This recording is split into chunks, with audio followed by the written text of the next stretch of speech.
दोस्तों, एक बार की बात है, देवर्षि नारद भगवान श्री कृष्ण से मिलने के लिए द्वारिका नगरी में पधारते हैं।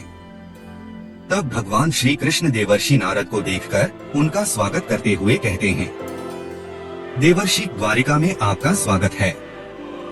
आज किस प्रयोजन से आप द्वारिका में पधारे हैं? अवश्य ही कोई महत्वपूर्ण समाचार लेकर आए होंगे। तब देवर्षि कहते हैं, हे प्रभु, आप सब कुछ जानते हुए भी पूछ रहे हैं। मैं आज आपके पास मेरी एक शंका का निवारण करने के लिए ही आया हूँ। कृपया आप अपने इस भक्त की शंका को दूर कीजिए।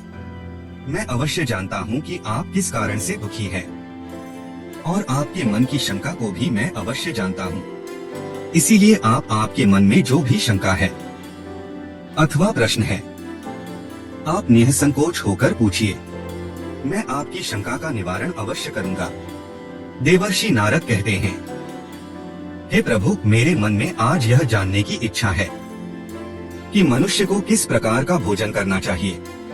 किस प्रकार का भोजन मनुष्य की आयु बढ़ाने वाला होता है और किस प्रकार का भोजन आयु को कम करने वाला होता है। हे प्रभु, मनुष्य को भोजन किस दिशा में मुख करके करना चाहिए? भोजन करने से पूर्व कौन सा मंत्र बोलना चाहिए? कृपा करके आप इन सभी प्रश्नों के उत्तर दीजिए। तब श्री कृष्ण कहते हैं, हे देवर्षि, आज आपने समस्त मनुष्य जाति के कल्याण के लिए बहुत ही महत्वपूर्ण प्रश्न किया है। यह बात सत्य है कि मनुष्य जिस प्रकार का भोजन करता है उसी के अनुसार उसका स्वभाव, भाग्य और उसका अगला जन्म निश्चित होता है। हे देवर्षि, इस विषय में एक प्राचीन इतिहास है जो मैं आपको सुनाता हूँ। त्रेतायुग में यह कथा महर्षि अगस्त्य ने भगवान श्री राम को सुनाई थी, इसीलिए इस कथा का महत्व बहुत अधिक है। इस प्राचीन कथा के माध्यम से आपको आपके सभी प्रश्नों के उत्तर मिल जाएंगे। इसीलिए आप इस कथा को ध्यान से पूरा अवश्य सुने और इसका प्रचार करें। जो भी इस कथा का श्रवण करता है उसके समस्त पापों का नाश होता है। देवर्षि कहते हैं, हे प्रभु, मैं इस कथा को अवश्य सुनना चाहता हूँ। इस कथा को मैं ध्यानपूर्वक और इसका प्रचार पृथ्वी लोक पर करूँगा। श्री कृष्ण कहते हैं, प्राचीन काल की बात है। उस समय एक बहुत बड़ा जंगल था, लेकिन उस जंगल में कोई भी पशु और पक्षी नहीं रहते थे। केवल वृक्ष और पेड़ पौधे ही थे। कोई भी पशु उस जंगल की तरफ नहीं जाता था, लेकिन उस जंगल के मध्य भाग में एक 4 कोस लंबी झील थी और केवल इस झील में हंस, बतख तथा अन्य पशु पक्षी रहा करते थे। एक बार अगस्त्य मुनि उस झील के पास से गुजर रहे थे तो उन्हें एक बहुत ही अजीब चीज दिखाई दी। उस झील के पास एक बहुत बड़ा आश्रम था जो बहुत पुराना हो गया था, लेकिन फिर भी अत्यंत सुंदर और पवित्र दिखाई पड़ रहा था। उस आश्रम में कोई भी साधु तथा तपस्वी नहीं रहता था। वह आश्रम पूरी तरह से खाली था।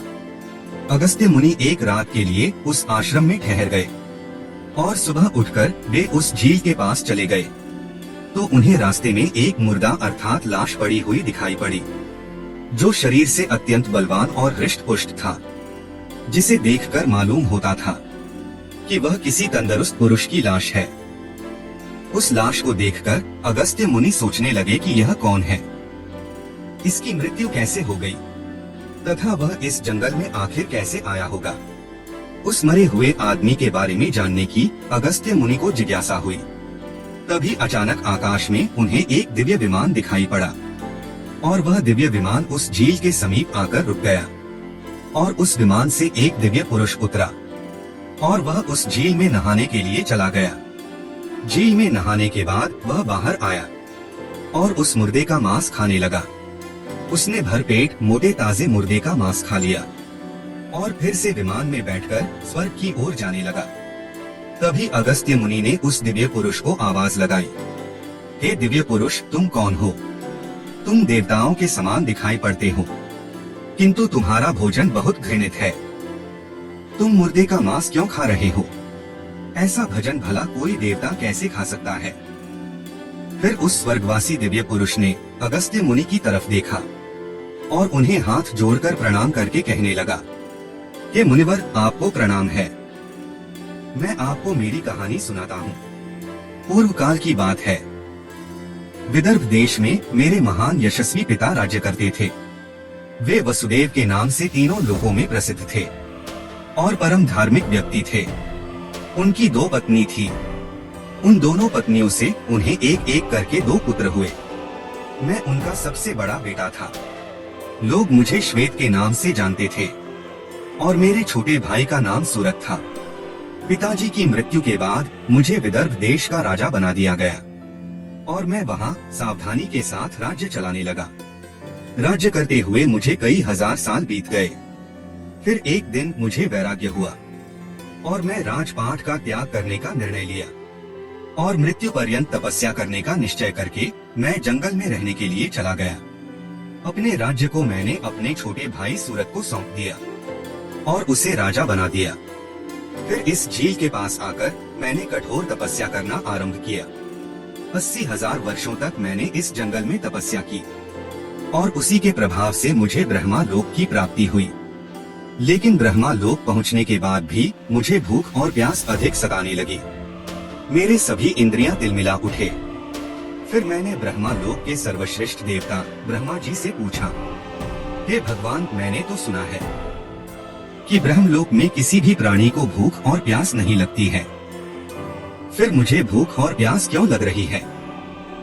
यह मेरा पीछा क्यों नहीं छोड़ रही है? कृपया आप मुझे बताइए कि मैं किस चीज का सेवन करूं? फिर ब्रह्मदेव ने कहा, हे राजन, पृथ्वी पर दान धर्म करने पर ही व्यक्ति इस लोक में भूख प्यास से मुक्त हो जाता है। लेकिन तुमने अपने जीवन काल में कभी दान नहीं किया, किसी भीख मांगने वाले को भीख तक नहीं दी। तुमने राजमहल में रहकर भी द्वार पर आए अतिथियों को भोजन नहीं दिया। बिना स्नान किए ही तुम भोजन किया करते थे। भोजन शुरू करने से पहले तुमने ईश्वर का धन्यवाद नहीं किया।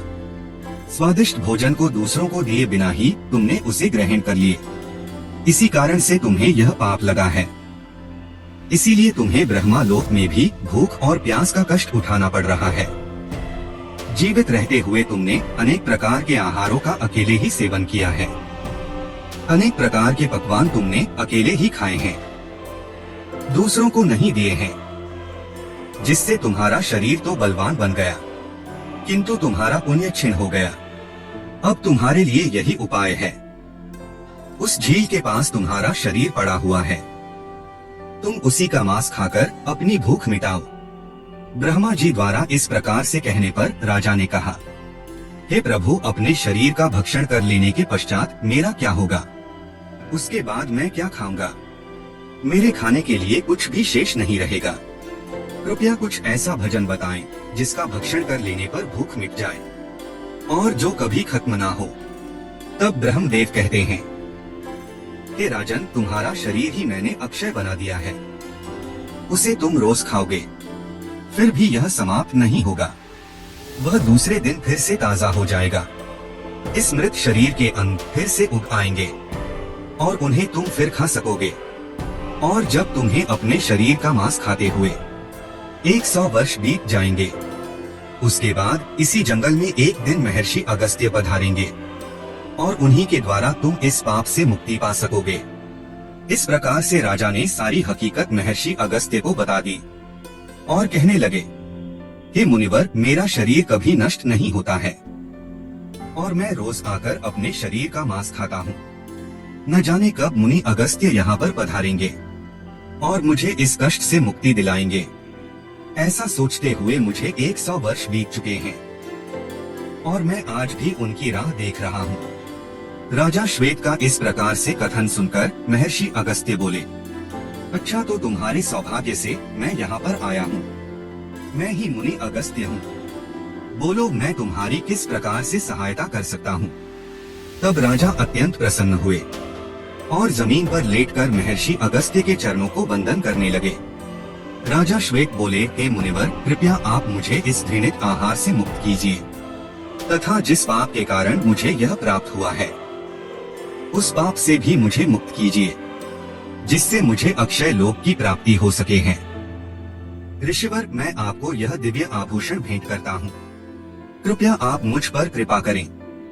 राजा की दुख भरी बातें सुनकर मुनि को उन पर दया आ गई जैसे ही राजा ने वह दिव्य आभूषण महर्षि अगस्त्य के हाथ पर रखा, इस समय उनका मृत शरीर अदृश्य हो गया और वे उसे पाप से मुक्त हो गए। और फिर महर्षि अगस्त्य से आज्ञा लेकर वे उस दिव्य विमान में बैठकर ब्रह्मा लोक को चले गए। इस प्रकार से उस राजा श्वेत को दान न करने के पाप से मुक्ति मिली।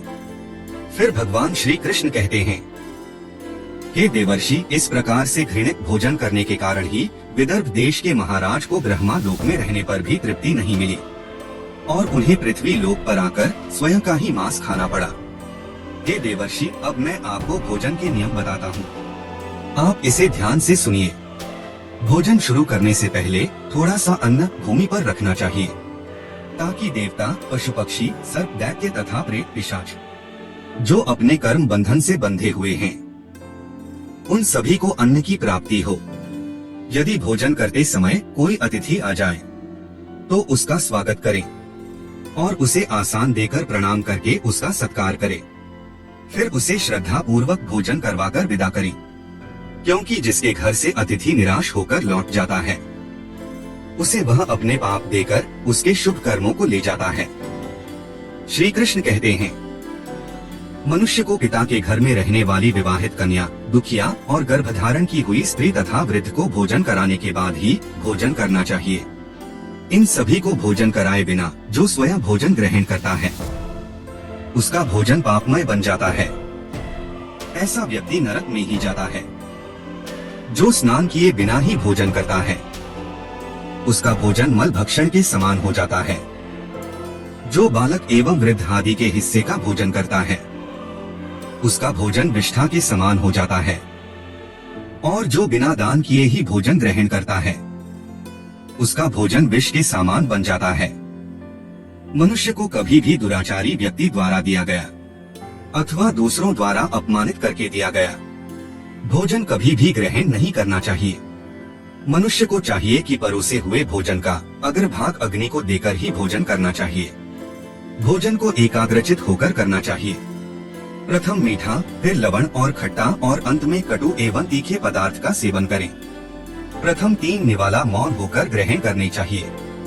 ऐसा करने से व्यक्ति के सभी पाप कर्म तुरंत नष्ट हो जाते हैं और भगवान की कृपा से उसे जीवन भर कभी अन्न की कमी महसूस नहीं होगी। श्री कृष्ण कहते हैं, पूर्व दिशा में बैठकर भोजन करने से व्यक्ति रोगों से और मानसिक तनाव से मुक्त हो जाता है। बीमार बुजुर्गों को पूर्व की ओर मुख करके भोजन अवश्य करना चाहिए।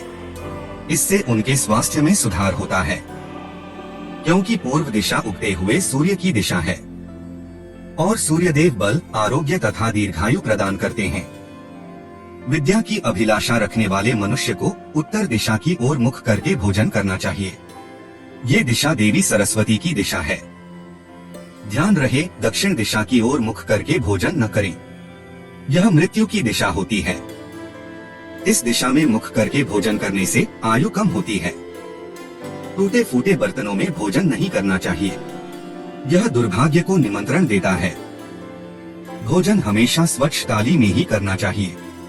गंदी थाली में भोजन करने से जीवन में दुर्भाग्य आता है।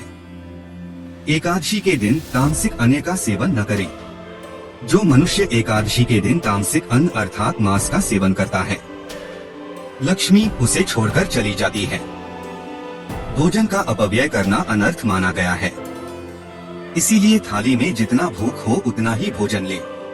अगर कोई व्यक्ति साथ में भोजन कर रहा हो तो उसका भोजन समाप्त होने तक उठकर नहीं जाना चाहिए। इससे पितृदेव नाराज हो जाते हैं। भोजन के बाद थाली में हाथ धोना अनुचित माना गया है। थाली में हाथ धोने से अन्न का अपमान होता है। भोजन के बाद थाली में हाथ धोने वाले लोग नीच योनि में जन्म लेते हैं। सबसे महत्वपूर्ण बात ध्यान रहे कि व्यक्ति को बिस्तर पर बैठकर भोजन नहीं करना चाहिए। ऐसा करने से व्यक्ति कई प्रकार के रोगों से ग्रसित हो सकता है। भोजन केवल जमीन पर आसन बिछाकर उस पर बैठकर ही करना चाहिए। भोजन करते समय दिशाओं का ध्यान रखना बहुत ही आवश्यक होता है। भगवान श्री कृष्ण कहते हैं, जिस भोजन के ऊपर से कोई पैर रखकर चला गया हो अथवा कोई व्यक्ति भोजन को लांघकर चला गया हो तो ऐसे भोजन को कभी खाना नहीं चाहिए। ऐसा भोजन अशुद्ध हो जाता है।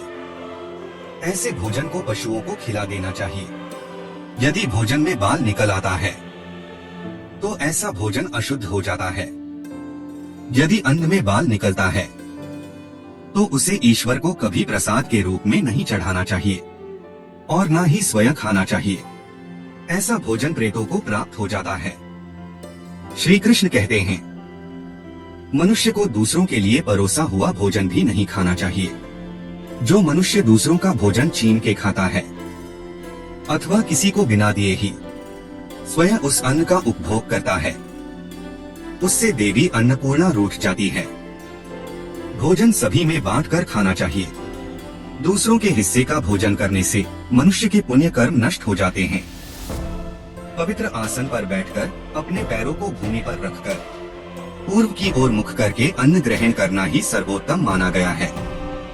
पूर्वाभिमुख होकर भोजन करने से यश की प्राप्ति होती है और उत्तर की ओर मुख करके भोजन करने से सत्य की प्राप्ति होती है। दोनों हाथ, दोनों पैर तथा मुख को पानी से धोकर ही भोजन करना चाहिए। भोजन के पात्र को भूमि पर रखकर अन्न ग्रहण करना ही सर्वश्रेष्ठ माना गया है। शास्त्रों में इस प्रकार के भोजन को उपवास के समान बताया गया है। मनुष्य को क्रोध रहित होकर भोजन करना चाहिए। क्रोध की अवस्था में भोजन करने से भोजन का अपमान होता है और कई व्याधियां उत्पन्न होती है। यदि चित्त कहीं और हो तब भी भोजन नहीं करना चाहिए और गुस्से से भरे मन से भी भोजन करना अशुभ होता है। जो जूते पहनकर भोजन करता है, इस प्रकार के भोजन को आसुरी भोजन कहा गया है। ठीक मध्य रात्रि में, ठीक मध्याह्न होने पर भी भोजन करना अशुभ माना गया है। यदि पेट खराब हो तब भी भोजन नहीं करना चाहिए। गीले वस्त्र पहनकर के भी भोजन करना अशुभ होता है। सोते हुए, खड़े होकर टूटे फूटे पात्र में हाथ पर रखकर भोजन ग्रहण करने से दरिद्रता आती है। भोजन करते समय वेदों का उच्चारण नहीं करना चाहिए। शास्त्रों के अनुसार स्त्री को पति के भोजन के बाद ही भोजन कर लेना चाहिए। यदि पति घर से दूर हो तो पति को ध्यान करके भोजन ग्रहण करना चाहिए। इससे पति की आयु लंबी होती है और स्त्री सदा सुहागन रहती है।